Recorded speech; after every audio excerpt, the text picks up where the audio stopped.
प्यारे दोस्तों, कहानी शुरू करने से पहले आप हमारे चैनल को सब्सक्राइब करें और घंटी के निशान को ज़रूर दबाएं ताकि जब भी हम कोई नई कहानी लाएं तो वह सबसे पहले आप तक पहुंचे। अगर आपको नींद नहीं आती या मन बेचैन रहता है तो ये कहानी सिर्फ और सिर्फ आपके लिए है। तो अब अपने कमरे की सारी लाइट्स बंद कर लीजिए, आराम से लेट जाइए, अपने शरीर को बिल्कुल ढीला छोड़ दीजिए और अपनी सांसों को महसूस कीजिए। ना ज़्यादा तेज़ ना बहुत धीमी, बस वैसे ही जैसे ठंडी हवा धीरे से चेहरे को छूती है। अब हर चिंता, हर सोच को एक एक करके बाहर निकाल दीजिए। आप और हम बस इस पल में हैं। अब तैयार हो जाइए, क्योंकि हम लेकर आए हैं एक ऐसी कहानी जो सिर्फ सुनने के लिए नहीं, महसूस करने के लिए है। सुबह का समय था। गांव पर इतनी घनी धुंध थी कि नीम का पेड़ भी आधा दिखाई देता था। खेतों के ऊपर सफ़ेद चादर सी जमी हुई थी और हर सांस से भाप निकल रही थी। घरों के बाहर अलाव जल रहे थे और औरतें अपने सिर पर ओढ़नी कसकर चूल्हे में लकड़ी डाल रही थीं। मगर उस ठंड के बीच एक छाया खेत की ओर बढ़ रही थी। रामनाथ गांव का सबसे बूढ़ा किसान था। दाढ़ी सफ़ेद, झुर्रियां भरी, लेकिन चाल में आज भी वही जिद्द थी जो किसी जवान आदमी में होती है। उसके पैरों में फटी हुई रबर की चप्पल थी और कंधे पर पुरानी गमछा। हाथ में एक फावड़ा था जो हर कदम के साथ चर्रर की आवाज कर रहा था। उसने खेत की ओर देखा। चारों तरफ धुंध, पर मिट्टी की गंध वहीं थी। उसने गहरी सांस ली और बुदबुदाया, ठंड बढ़ गई है, पर फसल की प्यास तो और बढ़ी होगी। घर के दरवाजे से गोपाल के उसका बेटा यह आवाज लगाता है, बाबा, इतनी सुबह खेत क्यों जा रहे हो? रात में भी गए थे ना? रामनाथ बिना पीछे देखे बोला, खेत मेरा बेटा है गोपाल, और बेटा अगर प्यासा हो तो बाप कैसे सो सकता है? गोपाल ने सिर झटक लिया। अब तो सब लोग मोटर चला रहे हैं, पानी अपने आप आ जाता है। आपकी ये पुरानी आदतें कब जाएंगी? रामनाथ रुक गया, पलटकर मुस्कुराया, मशीन पानी दे सकती है बेटा, दुआ नहीं। वो धीरे धीरे खेत की ओर बढ़ गया। रास्ते में मिट्टी इतनी ठंडी थी कि पैरों से चुभन सी होती थी, लेकिन उसके पांव रुकते नहीं थे। दूर खेतों की ओर से हल्की हवा आई, ठंडी, लेकिन उसमें किसी पुराने गीत की लय थी। गांव के कुत्ते भौंकते रहे, पर रामनाथ बस आगे बढ़ता गया। जब वो नहर के किनारे पहुंचा तो देखा पानी की सतह बर्फ जैसी जम चुकी थी। उसने झुककर देखा, पानी नीचे कहीं बह रहा था, लेकिन ऊपर सब सफेद। वो एक पल के लिए चुप हो गया, फिर बोला, अभी सांस चल रही है, बस रास्ता बंद हो गया है। वो फावड़ा लेकर बैठ गया और धीरे धीरे नहर की मिट्टी को खुरचने लगा। हर बार जब फावड़ा जमीन में जाता तो ठंड उसके हाथों तक चढ़ जाती।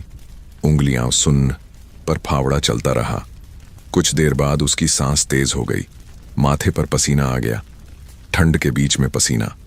थोड़ी देर बाद पीछे से आवाज आई, बाबा, अब रहने दो, हाथ देखो कैसे लाल हो गए हैं।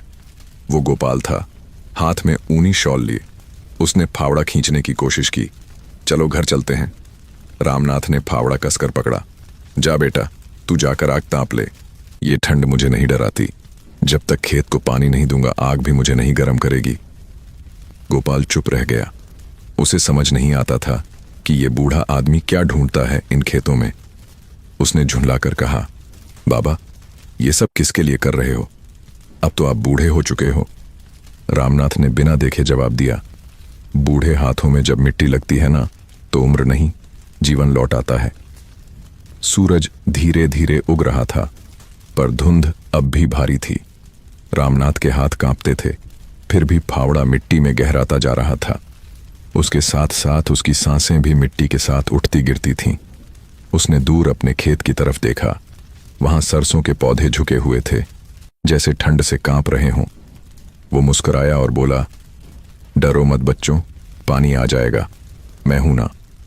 धीरे धीरे उसकी उंगलियां नीली पड़ गईं, पर उसकी आंखों की चमक और बढ़ गई। वो कह रहा था, ठंड चाहे जितनी बढ़ जाए, मिट्टी का दिल कभी नहीं जमता। पीछे गोपाल खड़ा था। उसने देखा, उसके पिता की सांसें धुंध में मिल रही थीं, लेकिन उनमें ताकत थी। वो फावड़ा छोड़कर वापस नहीं गया।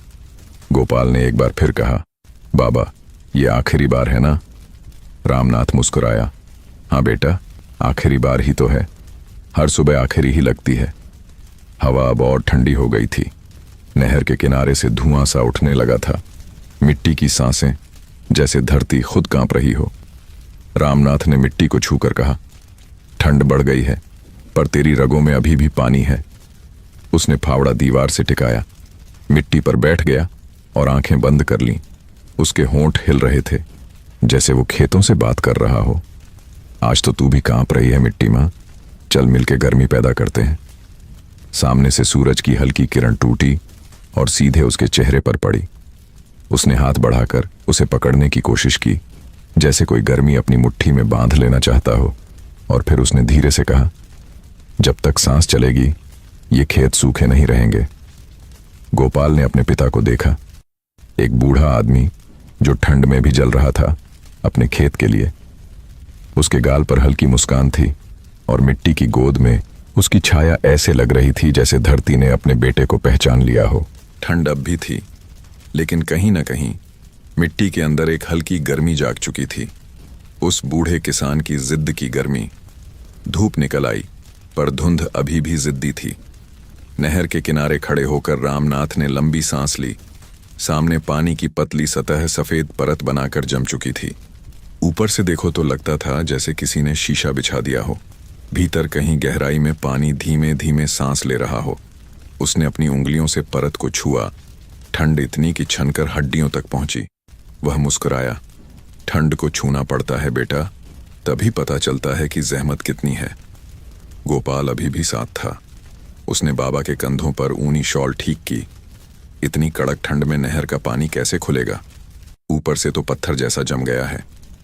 रामनाथ ने फावड़ा उठाया, परत पर हल्की चोट की। पतली बर्फ में बाल सी दरारें फैल गईं, जैसे मकड़ी का जाला टूटकर फैलता है। पानी डरता नहीं, उसने कहा। उसका रास्ता रोक दिया जाए तो वह किनारों से घर बनाता है। हमें बस उसे रास्ता याद दिलाना है।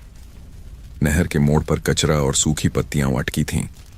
वहीं जमाव सबसे कड़ा था।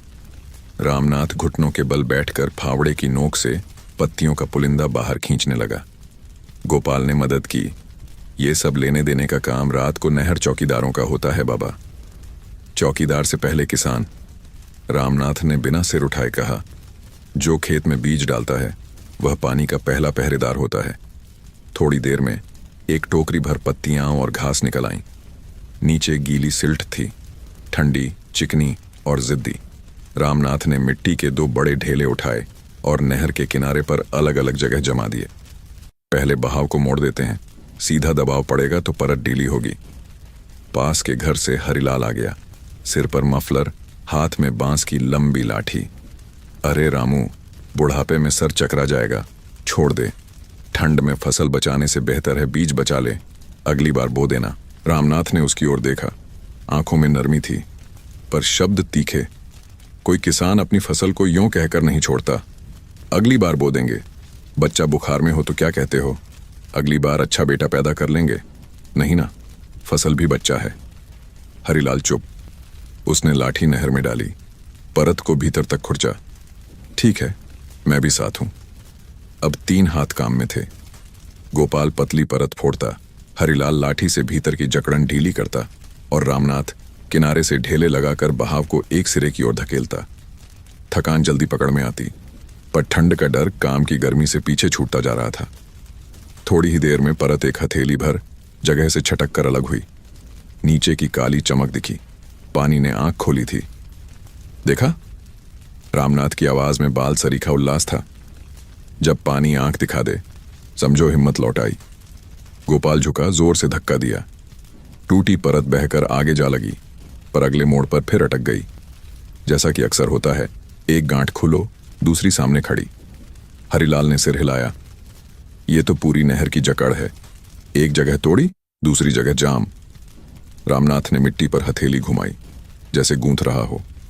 ठंड अकेली नहीं आती, अपने पीछे और रुकावटें खड़ी कर देती है। पर रास्ता भी अकेला नहीं होता, वह हर मोड़ पर नया बनता है।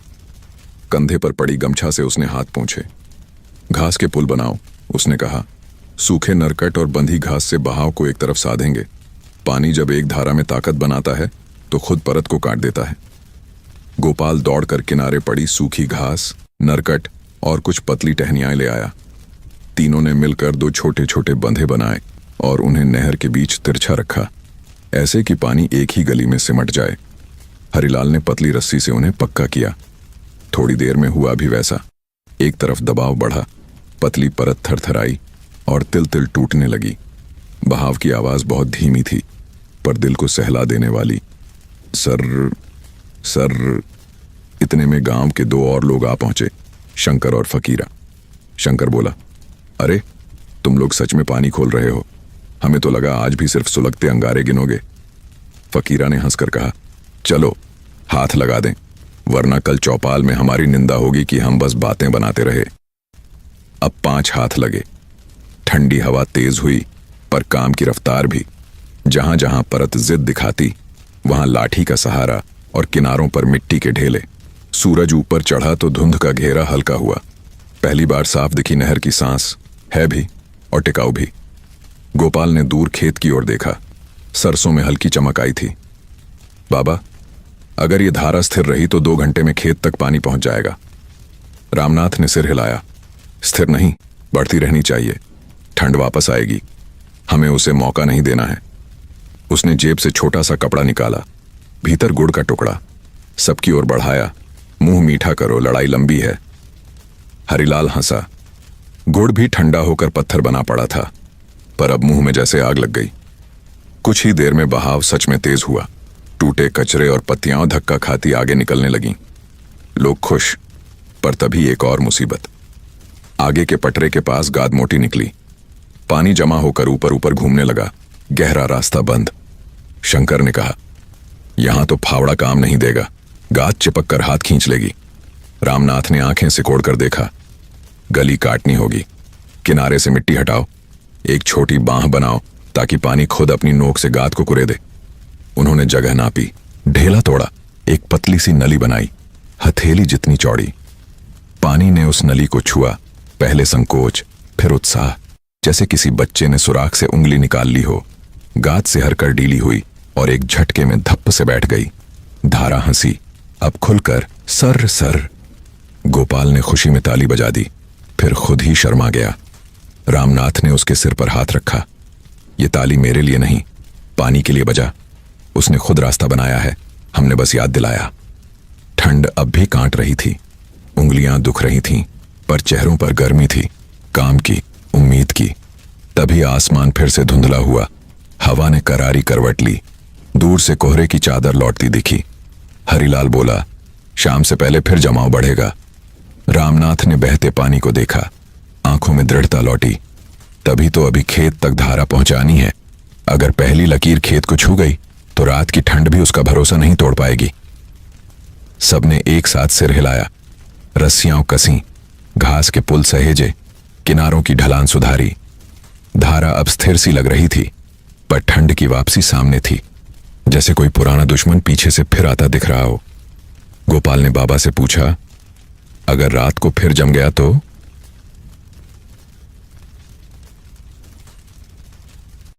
रामनाथ ने नहर की कगार थपथपाई। तब हम रात को भी लौटेंगे। पानी एक बार रास्ता पहचान ले, फिर उसे जगाना आसान होता है। धुंध और घनी हो चली। सूर्य की किरणें धुंधली पड़ गईं, पर धारा अब साफ थी, पतली सही मगर निरंतर। सबकी नजर अगले मोड़ पर थी। वहां से खेत की पहली मेड़ शुरू होती है, और वहीं से तय होगा कि आज की मेहनत सच में फसल तक पहुंची या ठंड की दीवार ने फिर से रोका। चलो। रामनाथ उठ खड़ा हुआ। अब अगली मेड़ तक साथ चलो। आज पानी को उसके घर तक छोड़कर ही लौटेंगे। और सब उसके साथ हो लिए। हाथ सुन्न, पैर भारी, पर दिल गरम। नहर के अगले मोड़ पर क्या इंतजार कर रहा था, किसी को नहीं मालूम, पर सबके कदमों में एक जैसी लय थी, जैसे पूरे गांव ने ठंड के खिलाफ एक ही सांस ले ली हो। सूरज अब धुंध के पीछे कहीं खो चुका था।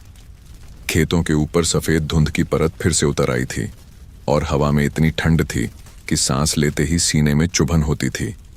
नहर से उठती भाप अब धीरे धीरे खेत की ओर बढ़ रही थी, जैसे पानी खुद रास्ता याद कर रहा हो।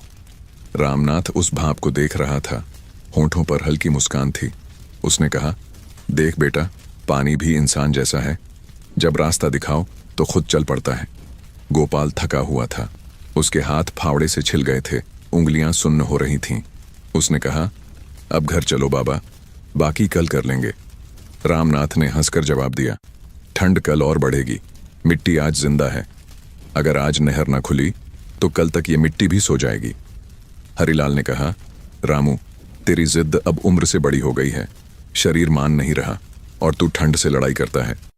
रामनाथ ने कहा, उम्र नहीं लड़ती भाई, जिद्द लड़ती है। और मेरी जिद्द है कि खेत सूखा नहीं दिखना चाहिए।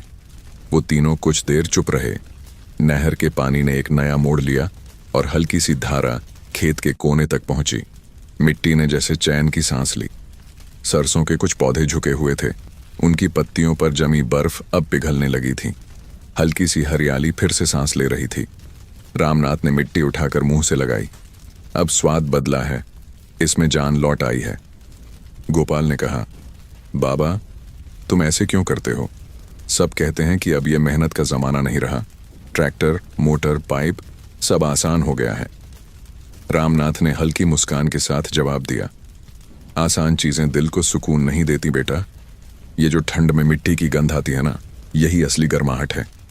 तभी हवा तेज चली, खेतों के ऊपर से धुंध की मोटी चादर लहराई और आसमान से जैसे बर्फ की बूंदें गिरने लगीं। गोपाल कांप गया। बाबा, अब तो मौसम बिगड़ गया है, चलिए घर चलते हैं, वरना बीमार पड़ जाएंगे। रामनाथ ने सिर उठाया, आकाश की ओर देखा और बोला, ठंड जितनी तेज आती है उतनी जल्दी जाती भी है, लेकिन खेत अगर प्यासा रहा तो उसका सूखना पूरे साल सताएगा। उसकी आवाज में अजीब सी ताकत थी। गोपाल समझ नहीं पा रहा था कि यह जिद्द है या पागलपन, पर उसके भीतर कुछ बदल रहा था। एक अजीब सी गर्मी जो सिर्फ पिता की जिद्द से उठ रही थी।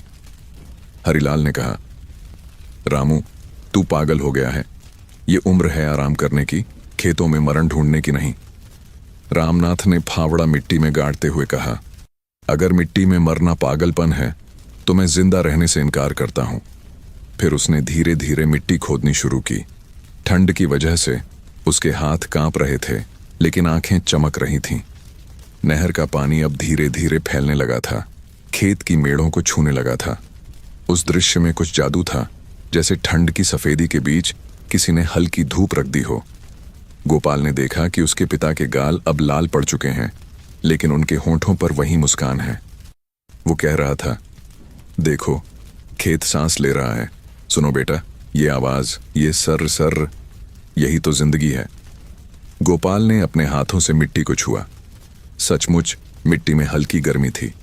उसे याद आया जब वो छोटा था और बारिश के बाद यही मिट्टी उसके पैरों में चिपक जाती थी। तब बाबा कहते थे, मिट्टी को पैर से नहीं दिल से छुओ। आज उसे वो सब याद आने लगा। उसे लगा जैसे वो फिर बच्चा बन गया हो और उसके बाबा वही ताकतवर किसान जो हर मुश्किल में रास्ता ढूंढ लेते थे। बाबा, उसने धीरे से कहा, अगर आप साथ हैं तो मैं भी हूं। चलिए आज रात तक काम पूरा करते हैं। रामनाथ ने उसकी ओर देखा, आंखों में चमक थी। अब तू मेरे जैसा बोलने लगा है बेटा।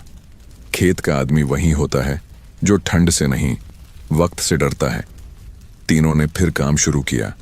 मिट्टी की परत को हटाना, पानी के रास्ते को साफ करना, हर बार ठंडी हवा में झुककर मेहनत करना, सब जारी था। आसमान के नीचे धुंध में लिपटी ये तीन परछाइयां अब गांव के किनारे का सबसे गर्म नजारा थीं। सूरज ढलने लगा, पर उनके कदम धीमे नहीं हुए। गोपाल ने कहा, बाबा, रात को तो पानी फिर जम जाएगा। रामनाथ बोला, जम जाएगा तो फिर तोड़ेंगे। पानी भी जानता है कि मैं हार मानने वाला नहीं। हरिलाल ने हंसते हुए कहा, अब तो तेरे पीछे पूरा गांव लग जाएगा। रामनाथ ने जवाब दिया, गांव तब साथ होता है जब कोई पहले कदम बढ़ाए। ठंड सिर्फ उसी को हराती है जो कोने में दुबक जाता है। धीरे धीरे सूरज की आखिरी किरणें भी धुंध में समा गईं। खेत अब ठंडी चांदी की तरह चमक रहा था और उस पर झुके तीन आदमी, जैसे धरती ने अपनी नब्ज खुद थाम रखी हो। गोपाल ने देखा, उसके पिता के कपड़े मिट्टी से सने थे, हाथ कटे हुए, पर आंखें अब भी अडिग। उसने सोचा, शायद ठंड सिर्फ शरीर को जकड़ती है, हिम्मत को नहीं। रामनाथ ने खेत की ओर देखा और कहा, आज बस एक लकीर और बनानी है, फिर पानी अपने आप चल पड़ेगा। गोपाल ने फावड़ा थामा और बोला, चलो बाबा, इस बार मैं आगे। रामनाथ मुस्कुराया, अब मैं पीछे रहूंगा बेटा। असली किसान वही होता है जो अपने बाद किसी को रास्ता सौंप जाए। ठंडी हवा में उनके फावड़ों की आवाज गूंजती रही, थक थक थक। हर बार जैसे मिट्टी से नहीं, ठंड से लड़ाई कर रहा हो। और हर बार मिट्टी की गंध थोड़ी और गहरी हो जाती थी। रात उतरने लगी, पर वो तीनों वहीं थे। दूर किसी घर से ढोलक की मध्यम आवाज आ रही थी। शायद कोई शादी थी, मगर इन तीनों की दुनिया इस खेत तक सीमित थी। रामनाथ ने आकाश की ओर देखा और कहा, भगवान, अब बस थोड़ी गर्मी भेज दे, बाकी हम संभाल लेंगे। फिर उसने अपनी गमछा उतारी, उसे मिट्टी पर रखा और बोला, अगर मैं रुक गया तो खेत भी रुक जाएगा। इसलिए ठंड, तू जितनी तेज आए मैं उतना ही गहरा खोदूंगा। गोपाल ने देखा, बाबा की आंखें नम थीं, पर उनमें एक जीत की चमक भी थी। बाबा, उसने कहा, आप पागल नहीं, आग हो। रामनाथ हंसा, आग ही तो हूं जो ठंड के सीने में जलती है। और उसी वक्त दूर खेत से एक हल्की आवाज आई, सर्रर। पानी चल पड़ा था। बूढ़ा किसान मुस्कुराया, मिट्टी को छुआ और फुसफुसाया, चल बेटा, अब तेरा रास्ता खुल गया। उस रात ठंड जरूर थी, पर गांव की मिट्टी ने पहली बार गर्मी महसूस की। रात उतर चुकी थी, आसमान पर बादल नहीं थे, फिर भी ठंड किसी अदृश्य परत की तरह जमीन से चिपक गई थी। हवा इतनी सर्द कि कान सुन्न हो जाए। दूर गांव में अलाव जल रहे थे। कुछ लोग बैठकर गपशप कर रहे थे। कोई आलू सेंक रहा था और कोई बस अपनी हथेलियों में गर्मी खोज रहा था। लेकिन खेत के कोने में, उस अंधेरी रात में, रामनाथ का अलाव उसकी जिद थी। गोपाल और हरिलाल ने बहुत कहा, अब बहुत हो गया बाबा, चलो घर, कल देख लेंगे। पर रामनाथ ने बस एक वाक्य कहा, ठंड खेत को नहीं रोक सकती। अगर मिट्टी ने हार मान ली तो किसान का दिल भी जम जाएगा।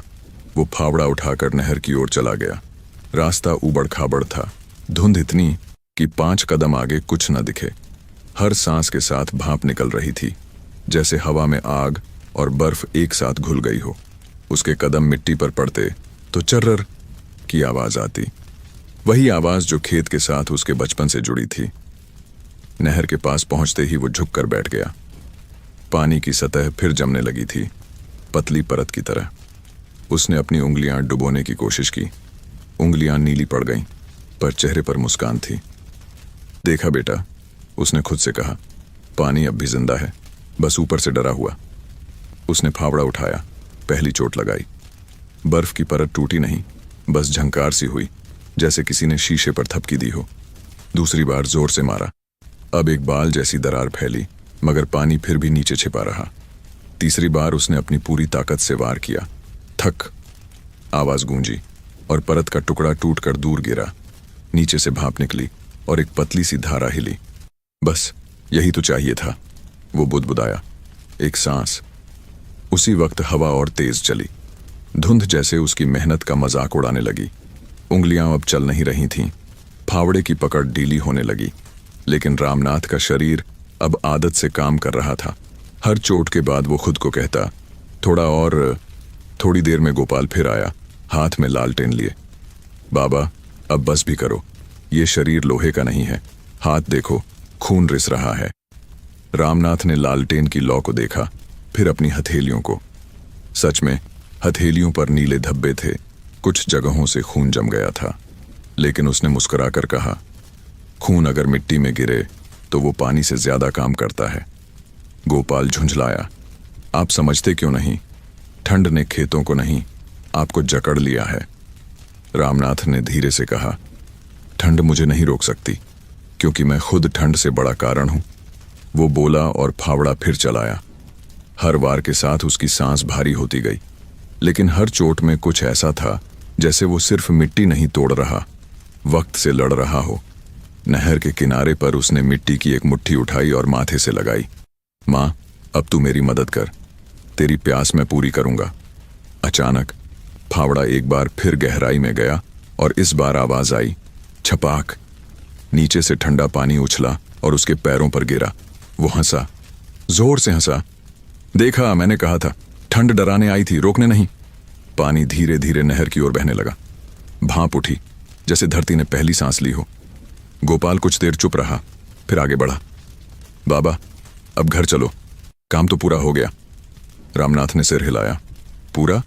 नहीं बेटा, जब तक खेत की जड़ तक पानी न पहुंचे काम अधूरा रहता है। गोपाल बोला, पर ये रात, ये ठंड। रामनाथ ने जवाब दिया, ठंड तो हर साल आती है, पर हर साल कोई ना कोई किसान उसे हरा देता है। आज मेरी बारी है। वो खेत की ओर बढ़ गया। मिट्टी के रास्ते पर चलते हुए उसकी सांसों की आवाज ही एकमात्र संगीत थी। हर कदम पर उसके बूट मिट्टी में धंसते और निकलते। जब वो खेत पहुंचा तो सरसों के पौधों पर ओस की बूंदें मोतियों की तरह जमी थीं। उसने झुककर मिट्टी छुई। अब वो गीली थी। उसने आंखें बंद कीं और बोला, शुक्र है। खेत ने सांस ली। गोपाल ने देखा, उसके पिता के शरीर से भाप उठ रही थी, जैसे ठंड से नहीं, किसी आग से निकल रही हो। बाबा, उसने कहा, अब चलिए, नहीं तो बीमार पड़ जाओगे। रामनाथ मुस्कुराया, बीमारी नहीं बेटा, बरकत आएगी। खेत में जितना पसीना गिरे उतना ही आसमान से पानी मिलता है। उसने अपने दोनों हाथों से मिट्टी समेटी, सीने से लगाई और धीरे धीरे खड़ा हुआ। उसके कपड़े गीले थे, लेकिन आंखें चमक रही थीं। गोपाल ने कहा, क्या आप सच में मानते हैं कि मिट्टी सब समझती है? रामनाथ ने सिर हिलाया। मिट्टी ही तो भगवान है बेटा। उसने हमें बनाया, और जब हम थकते हैं वो हमें फिर से संभाल लेती है। रात और ठंडी हो चुकी थी। दूर कहीं से सियारों की आवाज आई। हवा में धुएं की हल्की गंध थी। शायद किसी ने अलाव जलाया था। पर रामनाथ ने अपने दिल में जो आग जलाई थी वो किसी अलाव से कम नहीं थी। वो खेत के बीच खड़ा था। उसकी परछाई पानी में झिलमिला रही थी। उसने कहा, ठंड तू जितनी भी बढ़ जा, अब तेरे सामने मेरी मिट्टी की गर्मी खड़ी है। गोपाल ने देखा, उसके पिता धीरे धीरे झुककर मिट्टी में हाथ डालते हैं और वहीं बैठ जाते हैं। बाबा, रामनाथ ने बिना देखे कहा, बस थोड़ी देर और बेटा, खेत को अब नींद आने लगी है, मैं इसे लोरी सुना रहा हूं। गोपाल कुछ नहीं बोला, बस वहीं खड़ा रहा। हवा में भाप थी, मिट्टी में गर्मी थी और आसमान में एक बूढ़े आदमी की सांसें गूंज रही थीं। ठंड जब तक मिट्टी से न टकराए उसे गर्मी का मतलब नहीं पता चलता। और वो रात जो इतनी ठंडी थी कि पत्थर भी कांप उठे, अब मिट्टी में हल्की सी धड़कन छोड़ चुकी थी, क्योंकि एक बूढ़े किसान ने अपने जिद्दी हाथों से उसे जगा दिया था। रात का पहला पहर था। वो समय जब गांव सोने लगता है, पर खेतों की नींद कभी पूरी नहीं होती। आसमान काला था, पर ठंड का रंग और गाढ़ा। हवा में इतनी नमी थी कि सांस लेते ही फेफड़ों में सुई चुभती थी। दूर दूर तक सिर्फ सन्नाटा था, और उस सन्नाटे में बस एक आवाज, झर्रर, थक, झर्रर, फावड़ा चलने की। रामनाथ अब भी खेत में था। लालटेन की लौ कांप रही थी, जैसे वो भी ठंड से लड़ रही हो। हर कुछ देर में वो मिट्टी खोदता, फिर फावड़े को टिकाकर सांस लेता और फिर वही शब्द दोहराता, थोड़ा और, बस थोड़ा और। पानी की पतली धारा अब खेत के किनारे तक पहुंच चुकी थी, पर फसल तक अभी भी कुछ मेड़ें बाकी थीं। मिट्टी गीली थी, लेकिन ठंडी इतनी कि उसमें हाथ डालने पर लगता था जैसे बर्फ में उंगलियां रख दी हों। रामनाथ ने अपनी हथेलियां मिट्टी पर रखीं और बोला, अब बस यही बाकी है। खेत का दिल यहीं धड़कता है। दूर कहीं से सियारों की आवाज आई। हवा तेज हुई और लालटेन की लौ झिलमिलाने लगी। गोपाल घर से फिर निकल पड़ा। मां ने लाख मना किया, पर उसका दिल नहीं माना। वो कंबल में सिर लपेटे खेत की ओर भागा। जैसे जैसे वो नहर के पास पहुंचा, हवा और ठंडी होती गई। उसने आवाज लगाई, बाबा, पर जवाब नहीं आया। वो लालटेन की टिमटिमाती रोशनी की तरफ दौड़ा। वहां रामनाथ मिट्टी पर बैठा था, हाथों में फावड़ा थामे, सिर झुकाए। उसके चारों ओर हल्की भाप फैल रही थी और आंखें नहर के पानी पर टिकी थीं। गोपाल ने पास जाकर कहा, बाबा, अब छोड़ दो, खेत तक तो पानी पहुंच गया है। रामनाथ मुस्कुराया, खेत तक पहुंचा है, पर मिट्टी के हर कोने को छूना जरूरी है। पानी तभी जीवित होता है जब वो हर जड़ को सींचे। गोपाल ने कांपते हाथों से उनके कंधे पर हाथ रखा। आप बीमार पड़ जाएंगे। रामनाथ ने उसकी ओर देखा। बीमारी से नहीं डरता बेटा, पर इस ठंड में अगर खेत की जड़ मर गई तो वो पाप है। हवा और तेज चली। कोहरा इतना घना कि कुछ भी दिखाई देना बंद हो गया। लालटेन की लौ बुझने को थी। रामनाथ ने उसे हाथों से ढक लिया और बोला, ना बुझना छोटी सी आग, तेरे दम पर गांव सांस ले रहा है। गोपाल अब बेकाबू हो गया। बाबा, मैं समझ नहीं पा रहा। आपको आखिर मिल क्या जाएगा इससे? गांव वाले मजाक उड़ाते हैं कि आप पागल हो गए हैं। रामनाथ ने गहरी सांस ली। पागल वही होता है बेटा, जो ठंड में भी गर्मी पैदा कर सके, जो मिट्टी की आवाज सुन सके। तू सुन रही है मिट्टी क्या कह रही है? गोपाल ने कान लगाया। उसे कुछ सुनाई नहीं दिया। उसने कहा, कुछ नहीं। रामनाथ मुस्कुराया। यही तो दिक्कत है, आज की पीढ़ी सुनना भूल गई है। मिट्टी धीरे बोलती है, लेकिन जो सुने उसे सब समझा देती है। गोपाल अब चुप था। उसने देखा बाबा की उंगलियां कांप रही थीं, पर उनका चेहरा शांत था, जैसे ठंड उनके चारों ओर घूम रही हो लेकिन उन्हें छू नहीं पा रही। थोड़ी देर बाद आसमान से हल्की हल्की ओस गिरने लगी। हर बूंद मिट्टी पर पड़कर भाप में बदल जाती। उस दृश्य में कुछ पवित्र था, जैसे धरती और आसमान के बीच कोई संवाद चल रहा हो। रामनाथ ने अपनी हथेली फैलाकर एक बूंद पकड़ी। उसने मुस्कुराकर कहा, देख, भगवान भी हमारी मेहनत पर अपनी मुहर लगा रहा है। गोपाल ने कहा, बाबा, आपने पूरी जिंदगी इस मिट्टी को दिया, अब इसे छोड़ दीजिए। रामनाथ बोला, मिट्टी को छोड़ने वाला किसान नहीं रहता, बस जमीन का मालिक रह जाता है। मैं किसान हूं बेटा। वो फिर झुक गया, फावड़ा उठाया और नहर की मेड़ पर एक आखिरी वार किया। इस बार पानी की आवाज कुछ अलग थी। छप छप सर्रर। धीरे धीरे पानी खेत में फैलने लगा। हर पौधे के नीचे से भाप उठी, जैसे फसल ने गर्म सांस ली हो। रामनाथ ने आंखें बंद की।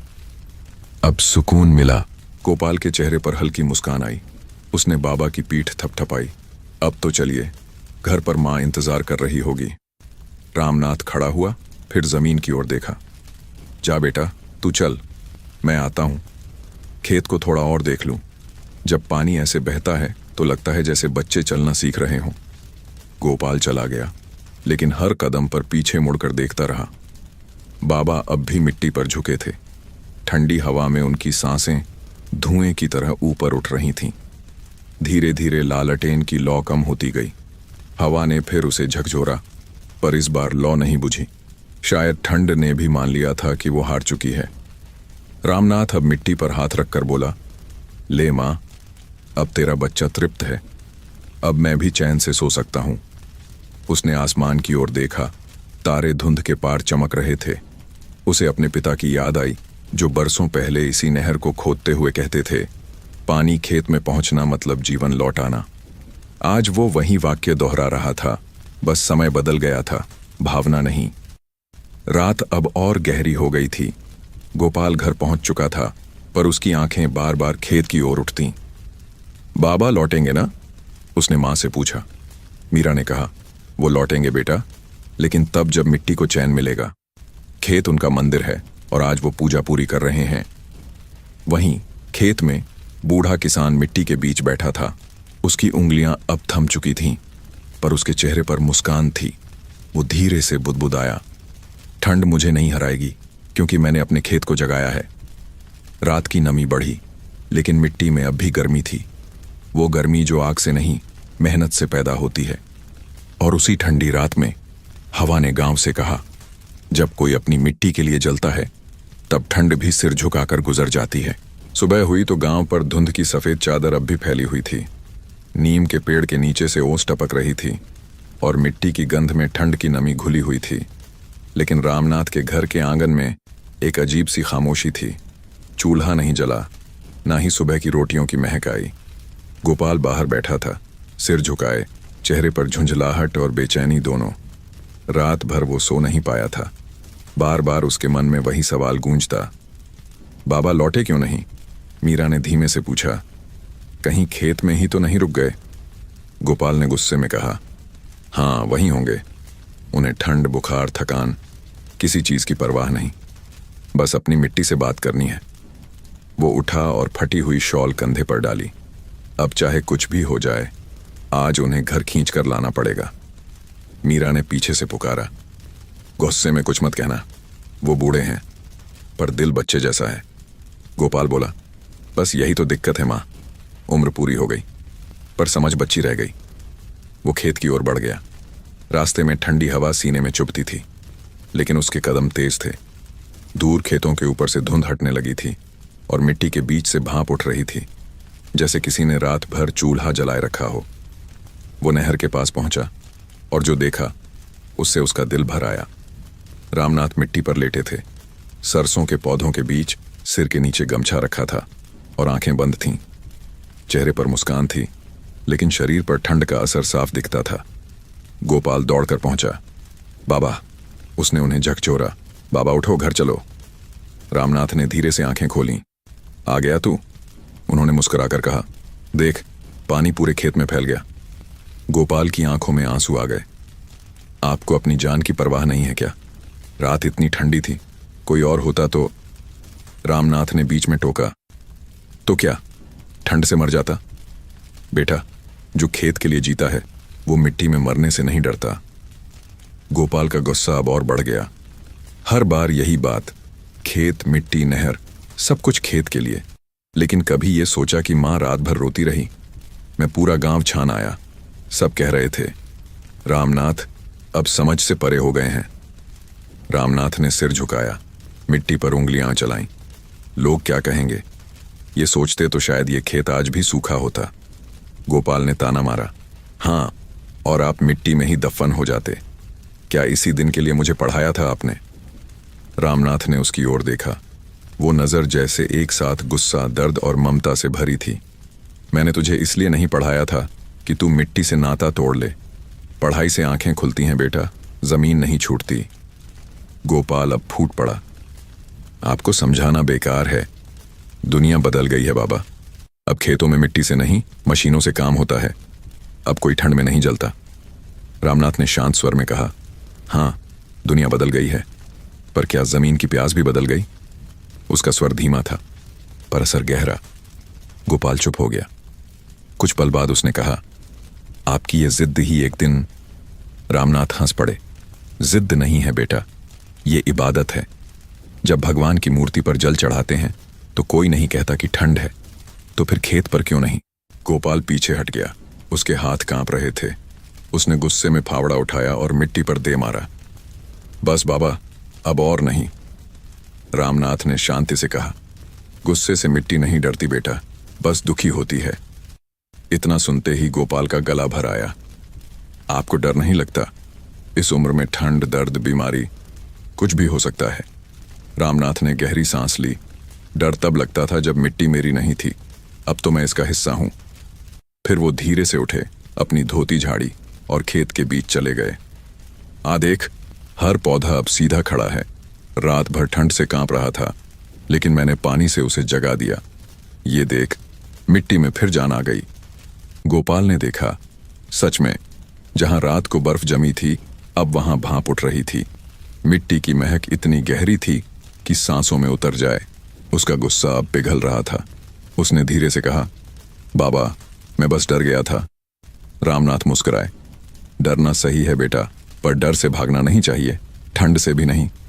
गोपाल ने सिर झुका लिया। आप थक गए होंगे, अब घर चलो। रामनाथ ने कहा, हाँ चलूंगा, लेकिन पहले खेत से इजाजत ले लूं।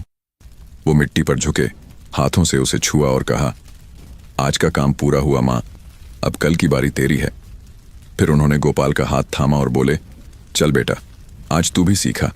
मिट्टी ठंडी हो सकती है, पर किसान नहीं। दोनों घर की ओर चले। पीछे रह गया वो खेत, गीली मिट्टी, ठंडी हवा और एक बूढ़े किसान की जिद की गर्मी। दूर से जब हवा चली तो सरसों के पौधे झूमे, जैसे खेत ने भी अपनी ओर से धन्यवाद कहा हो। गोपाल ने चलते चलते पीछे देखा।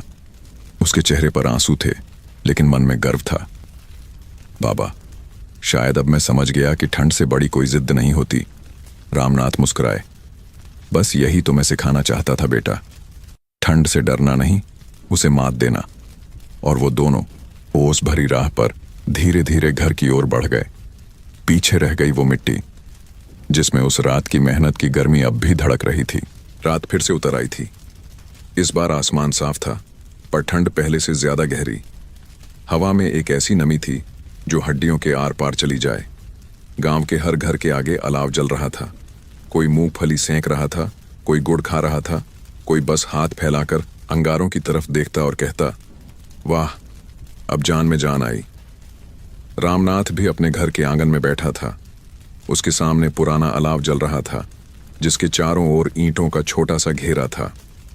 गोपाल ने लकड़ी डाली और धीरे धीरे आग तेज हुई। चिंगारियां हवा में ऊपर उठीं और फिर धीरे से राख में बदल गईं। मीरा ने दोनों के सामने पीतल की थाली रखी। उसमें मोटी मोटी रोटियां, थोड़ा गुड़ और मूली का अचार था। पहले कुछ खा लो, फिर बातें करना, उसने कहा और अंदर चली गई। रामनाथ ने रोटी तोड़ी और आग की तरफ देखा। कुछ पल चुप रहने के बाद बोला, जानता है बेटा, जब मैं तेरे जितना था तब यही अलाव हमारे लिए त्योहार होता था। सारे बच्चे इकट्ठा होते, आग के चारों ओर नाचते, गाने गाते, और हमारे बाबा हमें बताते थे कि हर अंगारा एक मेहनत की कहानी है। गोपाल ने हल्की मुस्कान के साथ पूछा, और आप? रामनाथ हंसा। हम तो शरारती थे, आग के पास बैठकर गुड़ चुराते थे। एक बार तो हाथ जल गया था, पर तब बाबा बोले, जिसे मेहनत की गर्मी न लगे वो कभी आग की पहचान नहीं कर सकता।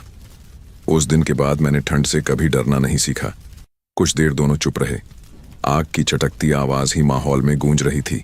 फिर गोपाल बोला, बाबा, आज जब आप खेत में थे मैं सच में डर गया था। लगा कहीं कुछ हो न जाए। रामनाथ ने उसकी ओर देखा। आंखों में नरमी थी।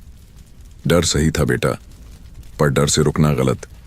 खेत अगर एक दिन सूख जाए तो उसे हरा करने में बरसों लगते हैं। इसीलिए किसान को खुद से बड़ी किसी चीज पर भरोसा रखना पड़ता है, अपनी मेहनत पर। गोपाल धीरे से बोला, माँ कहती हैं आप पहले जैसे नहीं रहे। पहले हंसते थे, अब बस खेतों की बातें करते हैं। रामनाथ ने मुस्कुराया। बुढ़ापा हंसी नहीं छीनता बेटा, बस प्राथमिकताएं बदल देता है। अब खेत हंसे तो मेरा मन भी हंस लेता है। आग अब धीमी पड़ने लगी थी। गोपाल ने लकड़ी का एक टुकड़ा उठाकर उसे सुलगाया। चिंगारी उठी, हवा से टकराई और नाचने लगी। रामनाथ ने कहा, देखो बेटा, ये चिंगारी जैसी होती है ना, वैसी ही हमारी मेहनत होती है। अगर हवा न मिले तो बुझ जाती है, पर अगर हौसला हो तो आसमान छू लेती है। गोपाल ने कहा, आपके लिए खेत सब कुछ है ना? रामनाथ ने सिर हिलाया। हाँ बेटा, ये खेत ही तो मेरा आईना है। जब इसमें दरार पड़ती है तो लगता है मैं टूट गया हूं, और जब पानी चलता है तो ऐसा लगता है जैसे मेरे भीतर भी कुछ बहने लगा है। गोपाल ने आग में लकड़ी डालते हुए कहा, पर अब वक्त बदल गया है बाबा। मशीनें आ गई हैं, मोटरें हैं, सब कुछ आसान हो गया है। रामनाथ ने शांति से कहा, आसान चीजें दिल को सुकून नहीं देती बेटा। खेत को सींचने में जो दर्द है वही तो जीवन का स्वाद है। अगर हर चीज आसान हो जाए तो इंसान किस बात पर गर्व करेगा? गोपाल ने पहली बार महसूस किया कि उसके पिता की बातें अब सिर्फ जिद नहीं, किसी अनुभव की गहराई थीं। बाबा, उसने कहा, आपकी बातें सुनकर लगता है जैसे मिट्टी भी आपको पहचानती है। रामनाथ हंस पड़े। पहचानती क्यों नहीं बेटा, मैं रोज उसे हाथों से छूता हूं, अपने पसीने से सींचता हूं। तू किसी को रोज छुए, रोज संभाले तो वो तुझसे दूर कैसे रहेगा? मीरा बाहर आई। उसके हाथ में ऊनी चादर थी। उसने रामनाथ के कंधों पर रख दी। अब बस करो, आग भी ठंडी हो जाएगी और तुम भी।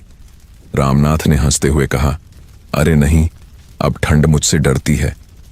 मीरा ने मुस्कुराकर कहा, तुम्हारी बातें सुनकर तो लगता है ठंड भी हार मान गई होगी। गोपाल ने अपने पिता की ओर देखा। चेहरे की झुर्रियों में हल्की सी चमक थी, आंखों में शांति थी। आग की लपटें उन झुर्रियों पर पड़कर ऐसा लगता था जैसे समय खुद वहां ठहर गया हो। रामनाथ ने कहा, जानता है बेटा, जब मैं छोटा था तेरे दादा कहते थे, ठंड में जलना और गर्मी में तपना ही किसान का तप है। तब समझ नहीं आता था, पर अब लगता है ये खेत ही मंदिर है और ये ठंड हमारी परीक्षा। गोपाल ने कहा, आप जैसे लोग ही इस गांव को जिंदा रखते हैं बाबा, वरना अब तो लोग खेत छोड़कर शहर भाग रहे हैं। रामनाथ ने गहरी सांस ली। हाँ बेटा, शहर में सब कुछ है, पैसे, रोशनी, सुख सुविधाएं, पर जो मिट्टी की खुशबू खो दे वो अमीर होकर भी गरीब रहता है। कुछ पल दोनों चुप रहे। हवा में राख उड़ रही थी और आग की लपटें धीमे धीमे बुझने लगीं।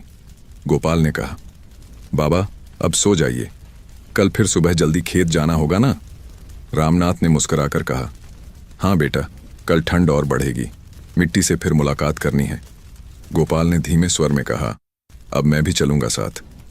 रामनाथ ने उसकी ओर देखा। सच? गोपाल ने सिर हिलाया। हाँ, अब मुझे भी वो ठंड महसूस करनी है जो आपको जिंदा रखती है। रामनाथ ने अपनी हथेली बढ़ाई और दोनों के हाथ आग के पास आए। आग अब छोटी हो चुकी थी, पर उस पल में उसने 2 पीढ़ियों के बीच जो गर्मी बांटी वो किसी सूरज से कम नहीं थी। हवा चली, राख उड़ गई, पर अलाव की आखिरी चिंगारी अब भी जल रही थी, जैसे ठंड को आखिरी बार याद दिला रही हो कि इंसान की हिम्मत बुझती नहीं, बस अंगारों में बदल जाती है। अगली सुबह गांव पर सूरज की सुनहरी रोशनी उतरी, लेकिन धुंध अब भी अपनी चादर फैलाए हुए थी। ठंड का असर ऐसा था कि पेड़ों की डालियों पर ओस मोतियों की तरह चमक रही थी। दूर से देखने पर लगता था जैसे पूरी धरती सफेद कपड़े में लिपटी हुई सो रही हो। मगर उस नींद के बीच एक जगह जिंदा थी, रामनाथ का खेत। गोपाल और रामनाथ सुबह सुबह खेत पहुंचे। रास्ते भर गोपाल के पैर मिट्टी में धंसते रहे और ठंडी हवा उसके गालों को काटती रही, पर इस बार वो शिकायत नहीं कर रहा था। जब वो खेत के पास पहुंचा तो ठिठक गया। जहां कल बर्फ की परत जमी थी वहां आज भाप उठ रही थी। मिट्टी गीली थी और सरसों के पौधे अब सीधा आसमान की ओर झुकते नहीं, उठते हुए दिख रहे थे। गोपाल ने आश्चर्य से कहा, बाबा, ये कैसे? रामनाथ मुस्कुराया। मैंने कहा था ना बेटा, मिट्टी बस जागने की देर है। जब उसमें पसीना पड़ता है तो वो खुद रास्ता बना लेती है। गोपाल ने झुककर मिट्टी छुई। अब वो ठंडी नहीं थी, ये तो जैसे जिंदा हो गई है, उसने कहा। रामनाथ ने सिर हिलाया। हाँ बेटा, खेत कभी मरता नहीं, बस सो जाता है, और उसे जगाने के लिए मेहनत चाहिए, दुआ नहीं। वो दोनों मेड़ के किनारे चलते रहे। हर कोने से पानी धीरे धीरे बह रहा था। जहां कल सन्नाटा था वहां अब मिट्टी की सरसराहट सुनाई दे रही थी। रामनाथ ने मिट्टी में उंगलियां गड़ाईं और बुदबुदाया, ले मां, अब तेरी सांसें चल पड़ी। तभी हरिलाल वहां आया। उसके हाथ में हुक्का था। उसने मुस्कुराते हुए कहा, अरे रामू, तू तो कर दिखाया रे। देख, पूरा खेत खिल उठा है। कल तक जो जम गया था आज उसमें जान लौट आई।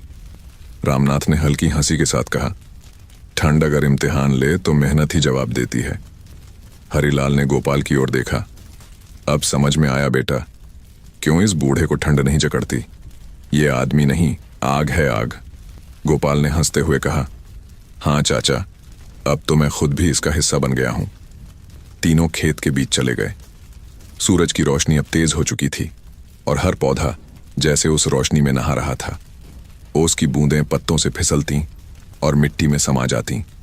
रामनाथ ने कहा, देख बेटा, यही तो जीवन है, ऊपर से गिरना, नीचे जाकर मिट्टी में मिलना और फिर कुछ नया बन जाना। गोपाल ने कहा, बाबा, जब मैं छोटा था तब भी यही खेत था ना? रामनाथ ने मुस्कुराकर कहा, हाँ बेटा, यही, बस तब ये छोटा था और तू भी। तब आप मुझे अपने कंधे पर बैठाकर पानी की धार दिखाते थे और तू कहता था, बाबा, ये खेत मेरा समंदर है। रामनाथ हंस पड़ा। दोनों की हंसी हवा में घुल गई, जैसे ठंड भी मुस्कुरा उठी हो।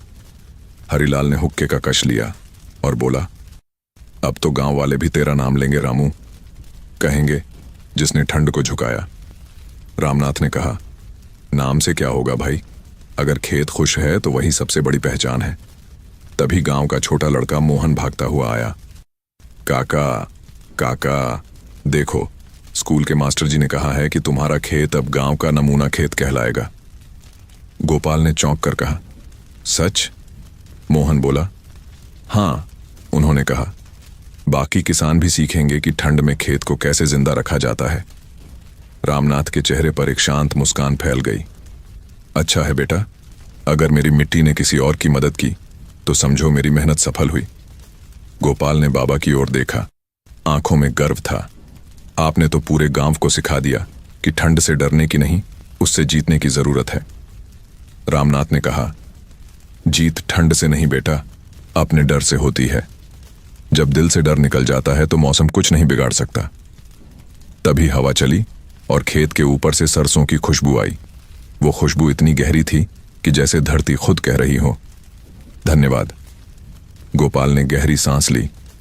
बाबा, ये खुशबू तो जैसे सीधी दिल में उतर गई।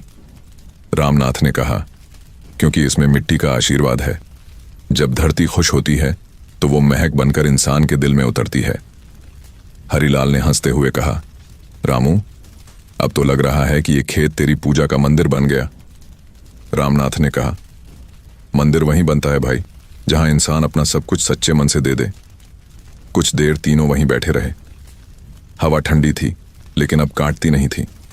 रामनाथ ने मिट्टी उठाई, उसे हथेलियों में रगड़ा और कहा, देख बेटा, ये मिट्टी अब गर्म लग रही है ना? गोपाल ने सिर हिलाया, हाँ बाबा, जैसे इसमें जान दौड़ रही हो। रामनाथ ने मुस्कुराकर कहा, यही किसान की सबसे बड़ी जीत होती है, जब मिट्टी में उसकी मेहनत की गर्मी महसूस हो। थोड़ी देर बाद सूरज ऊंचा चढ़ा, धुंध पूरी तरह हट गई। खेत अब सोने जैसा चमक रहा था। रामनाथ ने आंखें बंद की और कहा, अब लगता है मेरी ठंड खत्म हुई। गोपाल ने धीरे से कहा, और मेरी शुरुआत। रामनाथ ने उसकी ओर देखा, मुस्कुराया और कहा, अब ये खेत तेरे हवाले बेटा। इसे सिर्फ सींचना नहीं, समझना भी। याद रखना, जब भी ठंड बढ़े मिट्टी से बात करना, वो हमेशा जवाब देगी। गोपाल ने सिर झुका लिया, मिट्टी उठाई और माथे से लगाई। उस पल जैसे पिता का आशीर्वाद, खेत का प्यार और धरती की गर्मी तीनों एक साथ उसके सीने में उतर गए। हवा चली और खेत की सरसों झूम उठी। दूर मंदिर की घंटी बजी और उस ठंडी सुबह में एक अजीब सी शांति भर गई, जैसे धरती ने खुद कह दिया हो, मेहनत की गर्मी सबसे पवित्र होती है। उस दिन दोपहर तक सूरज ऊपर चढ़ आया था। ठंड थोड़ी ढीली पड़ी थी, लेकिन हवा में अब भी सर्दपन का असर था। खेत में हल्की हल्की हवा बह रही थी, सरसों के फूल झूम रहे थे और मिट्टी से भाप उठती थी, जैसे धरती अब सांस ले रही हो। रामनाथ और गोपाल दोनों खेत की मेड़ पर बैठे थे। सामने फैली हरियाली को देखकर रामनाथ की आंखें चमक उठीं। उसने मिट्टी की ओर देखते हुए कहा, देख बेटा, जब धरती मुस्कुराती है तो इंसान की सारी थकान मिट जाती है। गोपाल ने पिता की ओर देखा, आप हर बार मिट्टी से ऐसे बात करते हैं जैसे कोई जीवित चीज हो। रामनाथ मुस्कुराया, क्यों बेटा, मिट्टी मरती कब है? जो हमें जन्म देती है वो मरी हुई कैसे हो सकती है? गोपाल ने सिर हिलाया, सच कहूं बाबा, अब समझ आने लगा है कि आप क्यों हर ठंड हर दर्द को सहते रहे। इस खेत में आपकी सांसें हैं। रामनाथ ने कहा, हाँ बेटा, और अब तुझे इसकी रखवाली करनी होगी। ये सिर्फ जमीन नहीं, भरोसे की जगह है। मिट्टी उसी की होती है जो उसे समझता है। थोड़ी देर दोनों चुप रहे। हवा में सरसों की महक थी और कहीं दूर से मंदिर की घंटी की आवाज आ रही थी। उस शांति में बस पंछियों की पुकार और मिट्टी की महक थी। रामनाथ ने मिट्टी की एक मुट्ठी उठाई और कहा, जानता है गोपाल, जब तेरे दादा मुझे पहली बार खेत में लाए थे तब उन्होंने मुझे यही मिट्टी हाथ में दी थी। बोले थे, इसे कभी बेचना मत, इसे सिर्फ सींचना। आज वही बात मैं तुझसे कह रहा हूं। ये खेत, ये मिट्टी तेरे नाम है, इसे बचाए रखना। गोपाल की आंखें भर आईं। उसने कहा, बाबा, मैं कसम खाता हूं, जब तक सांस चलेगी इस खेत की देखभाल करूंगा, इसे कभी सूखा नहीं रहने दूंगा। रामनाथ ने उसके सिर पर हाथ रखा, बस यही शपथ चाहिए थी मुझे बेटा। ये खेत अब तेरी मिट्टी से जुड़ गया है। हवा थोड़ी तेज चली, सरसों के पौधे झूमे और उनके ऊपर से हल्की धूप फिसलकर दोनों के चेहरों पर पड़ी। रामनाथ ने मुस्कुराकर कहा, देख, धरती ने तेरी बात सुन ली, उसने तुझे अपनाया है। गोपाल ने मिट्टी की ओर देखा, अब तो हर दिन यही लगेगा जैसे कोई घर बुला रहा हो। रामनाथ ने कहा, यही तो बात है बेटा, किसान को घर तब नहीं याद आता जब वो खेत में होता है, क्योंकि उसके लिए यही घर है। दोपहर की रोशनी में खेत के हर कोने से जैसे कोई चमक उठी थी। मिट्टी में से भाप उठ रही थी और हवा में एक मिठास थी जो सीधी दिल में उतर जाती थी। रामनाथ ने मिट्टी को हथेलियों में लेकर आंखें बंद की। ए मिट्टी माँ, उसने कहा, तेरे आशीर्वाद से ही हम जिंदा हैं, तेरे बिना हम कुछ नहीं। गोपाल ने भी हाथ जोड़ लिए। दोनों वहीं मेड़ पर बैठे रहे। एक बूढ़ा किसान और उसका बेटा, दोनों उस मिट्टी के आगे सिर झुकाए जो उनकी जिंदगी की धड़कन थी।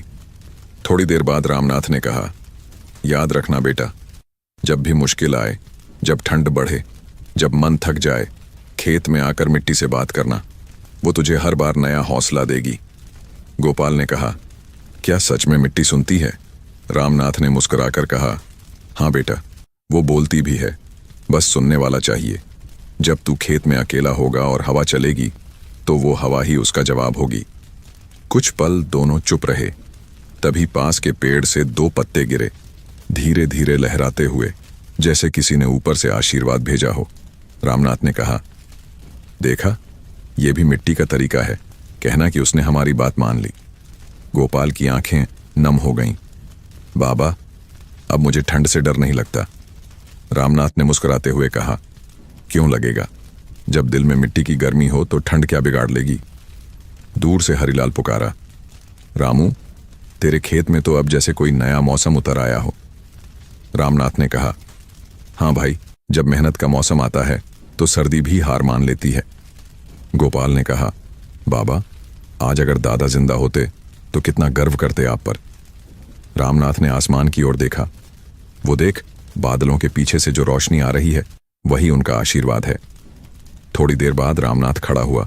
उसने मिट्टी पर हाथ रखे और कहा, चल मां, अब हम चलते हैं। तू आराम कर, तेरे बच्चे ने तुझे जगाया, अब तू हमें आशीर्वाद दे। फिर उसने गोपाल की ओर देखा, चल बेटा, आज का काम पूरा हुआ, लेकिन याद रखना, जब खेत जिंदा हो जाए तो दिल को कभी थकने मत देना। गोपाल ने सिर झुका लिया, मिट्टी उठाई और अपनी हथेली पर रखी। मैं शपथ लेता हूं बाबा, अब हर ठंड में यहां अलाव नहीं, मेहनत की आग जलाऊंगा। रामनाथ मुस्कुराया, यही तो चाहिए था बेटा, बस यही। दोनों धीरे धीरे खेत से निकल पड़े। पीछे सरसों के फूल हवा में हिलते रहे, जैसे वो भी उस शपथ का साक्षी बने हों। हवा में अब एक नई खुशबू थी और सूरज की किरणें मिट्टी पर ऐसे पड़ रही थीं जैसे किसी ने धरती पर आशीर्वाद लिख दिया हो। मेहनत की मिट्टी अमर है और उसकी शपथ कभी नहीं टूटती। रात का वक्त था। आसमान में चांद पूरा था, लेकिन उसकी रोशनी भी ठंड से कांप रही थी। हवा में वो जानी पहचानी सर्दी थी जो हड्डियों तक पहुंच जाए, मगर इस बार कुछ अलग था। उस ठंड में डर नहीं, एक अजीब सी शांति थी। गोपाल और रामनाथ खेत से लौट चुके थे, मगर रामनाथ का मन अब भी वहीं अटका था। बार बार उसका दिल कहता, चल एक बार और देखा, मिट्टी को नींद आ गई या नहीं। मीरा ने आग के पास लकड़ियां डाली। अब बस करो जी, आज तो खेत ने भी चैन ले लिया, अब आप भी थोड़ा आराम कर लीजिए।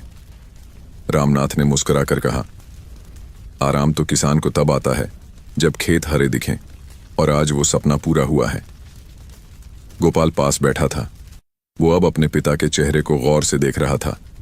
वो चेहरा जो झुर्रियों से भरा था, पर उन झुर्रियों में संतोष की लकीरें थीं। कुछ देर बाद रामनाथ ने धीमे स्वर में कहा, गोपाल बेटा, आज रात चलो खेत चलते हैं।